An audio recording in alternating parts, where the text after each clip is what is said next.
তো বন্ধুরা, আপনারা দেখতে পেলেন যে আমরা কিভাবে কারেন্ট আসলে তো জেনারেটর অফ করি আর কি কি করতে হয়। আপনাদের সংক্ষেপে সকল কিছুই দেখানোর চেষ্টা করছি। তো যখন আমি ফার্স্টলি আসলাম জেনারেটর রুমে, আসার পরে কিন্তু আমি আপনারা দেখতে পাচ্ছেন এই লাল বাটনটি পুশ করেছিলাম এই লাল বাটনটি। আর যখন জেনারেটরটি অন করতে হবে সেক্ষেত্রে পুশ করতে হবে এই যে সবুজ বাটনটি, ঠিক আছে গাইস। আর জেনারেটরের যখন আমি লাল বাটনটি চাপ দেব, তো চাপ দেওয়ার পরে আমাদের ব্রেকারটি অফ করছিলাম। ব্রেকারটি অফ করার পরে আমাদের জেনারেটরটি কিন্তু বন্ধ হয়েছে কমসে কম 2 মিনিট পর। 2 মিনিট পরে কিন্তু আমাদের জেনারেটরটা পরে আপনার কুল ডাউনে গিয়েছে। তো জেনারেটর যখন আমি ফার্স্টলি চাপ দিয়েছি তখন কিন্তু এখানে কিন্তু ডিসপ্লেতে লেখা উঠছিল কুল ডাউন। আর এখানে কিন্তু কুল ডাউন হতে 2 মিনিট সময় লাগে। আর যদি আমি ইমার্জেন্সি বন্ধ করতে চাইতাম, যদি আমি এটা ইমার্জেন্সি অফ করতে চাইতাম, যে সাথে সাথে যদি কোনো মেকানিক্যাল জমে সমস্যা হয় বা ইঞ্জিনে কোনো সমস্যা হয়, তো সেক্ষেত্রে যদি আমি সাথে সাথে অফ করতে চাইতাম, সেক্ষেত্রে কিন্তু এই যে আমি ইমার্জেন্সি সুইচ ইউজ করলে কিন্তু হয়ে যেত। ইমার্জেন্সি সুইচে চাপ দিলে সাথে সাথে জেনারেটর বন্ধ হয়ে যাবে।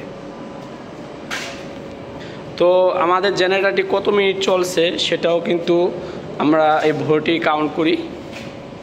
তো আমরা অন করেছিলাম 4:22 PM। তো এখন বাজে 4:40। তো এখন আমি লিখে দিই 4:40 বাজে অফ করেছি।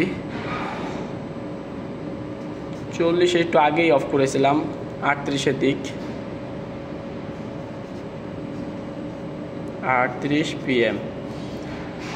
তো কতক্ষণ জেনারেটর চলে সেগুলো কিন্তু আমাদের লিখে রাখতে হয়, তারিখ সহ।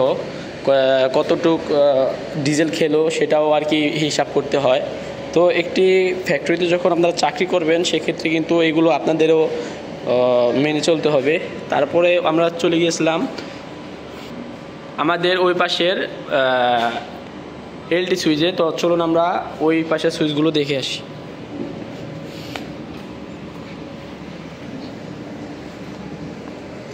তো গাইস, এখানে আমাদের একটি 3 ফেজের ট্রান্সফরমার আছে, ওপেন ট্রান্সফরমার। তো এই সব সংক্রান্ত সকল বিষয়ে সাবস্টেশনে কি থাকে না থাকে, আমাদের কাজ কি, সকল ধরনের ভিডিও কিন্তু আমি আপনাদেরকে দিয়েছিলাম অনেক আগেই। তো আমি যখন ফার্স্টলি আসলাম জেনারেটরটি বন্ধ করে, সেক্ষেত্রে আপনাদেরকে কিন্তু দেখা আসছিলাম যে এই যে এলটি সুইচে আমি কিন্তু এই সবুজ বাতিটি প্রেস করেছিলাম। এই যে সবুজ বাতিটি কিন্তু এটা হলো অন বাতি, দেখুন সুইচ, এই সবুজ সুইচটি চাপ দিয়েছিলাম। যদি এই সুইচটিতে কোনো প্রকারভাবে কাজ না করতো সেক্ষেত্রে কিন্তু আমি এখানে চাপ দিলেও কিন্তু হতো। এই যে এখানেও কিন্তু একই, এটারও যে কাজ এটারও সে কাজ, কিন্তু এখানে ভিজাতে যদি আমি টাচ করি সেক্ষেত্রে আমার মেরে ফেলবে এক কথা শর্ট করে। তো এখানে 440 লাইন, অনেক হাই পাওয়ার কারেন্ট। তো এখানে হলো 11 KB লাইন আছে। এখানে এই যে আমাদের এই রুমটা আছে 11 KB। আর হচ্ছে ওইটার চাপ দেওয়ার পরে এখানে কিন্তু আমরা আরেকটি সুইচে চাপ দিয়েছিলাম, যে এটা হচ্ছে কিন্তু সেম। তো এটা যদি কাজ না করে সেক্ষেত্রে এটা চাপ দিতে হবে। এটা চাপ দেওয়ার পরে আমাদের লাইন কিন্তু লোডে চলে গেছে। ওই পাশে চাপ দিয়েছি, তারপরে আসছে এই পাশে চাপ দেওয়ার পরে আমাদের চলে গেছে লোডে। তো লোড এখন তো দেখা যাচ্ছে, দেখুন আমাদের ফ্লোর কিন্তু অলরেডি লোডে চলতেছে। তো মেশিন চলতেছে এবং কি লাইট মাইট সব চলতেছে।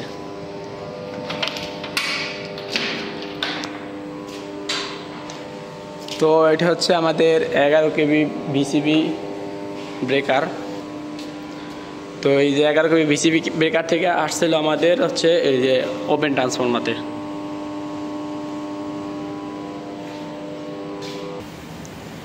আর গাইস, এখান থেকে কয়েকটা বিল্ডিংয়ে লাইন গেছে। এখানে হচ্ছে 33 KB সাবস্টেশন এটা।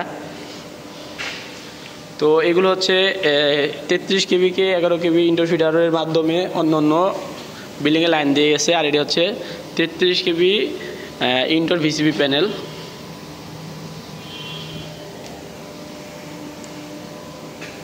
তো 33 KB ইন্টার ভিসিবি প্যানেল দিয়ে এদিক দিয়ে আমাদের লাইনটি ইন হয়েছে, দেখতে পাচ্ছেন। তো এটা বারবার আগুন ধরে বলে এটাকে আমরা একটু খুলে রেখেছি যাতে তারটা একটু ঠান্ডা থাকে, এই কারণে। এসি লাগাইছিলাম, এতে করে আর বেশি সমস্যা হয়, যার কারণে এটা আমরা খুলে রেখেছি। তো গাইস, এই ছিল আজকে ভিডিওটি দেখানোর জন্য। তো আমরা অফিসে কি কাজ করি সেই সংক্রান্ত বিষয়ে আপনাদেরকে দেখানোর চেষ্টা করেছি, এবং কি যখন এসি কাজ আসে তখন এসির কাজ করি। এখন যেহেতু শীত, সেক্ষেত্রে আমাদের সাবস্টেশন এবং ইলেকট্রিক্যাল সকল ধরনের কাজ করতে হয়। যদি ভিডিওটি ভালো লেগে থাকে অবশ্যই চ্যানেলটি সাবস্ক্রাইব করে রাখবেন।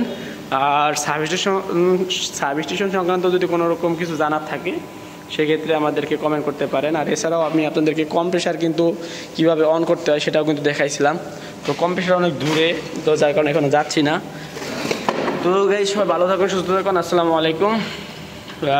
আশা করি যারা ভিডিওগুলো দেখেন অবশ্যই চ্যানেলটি সাবস্ক্রাইব করে রাখবেন। সবাই ভালো থাকুন।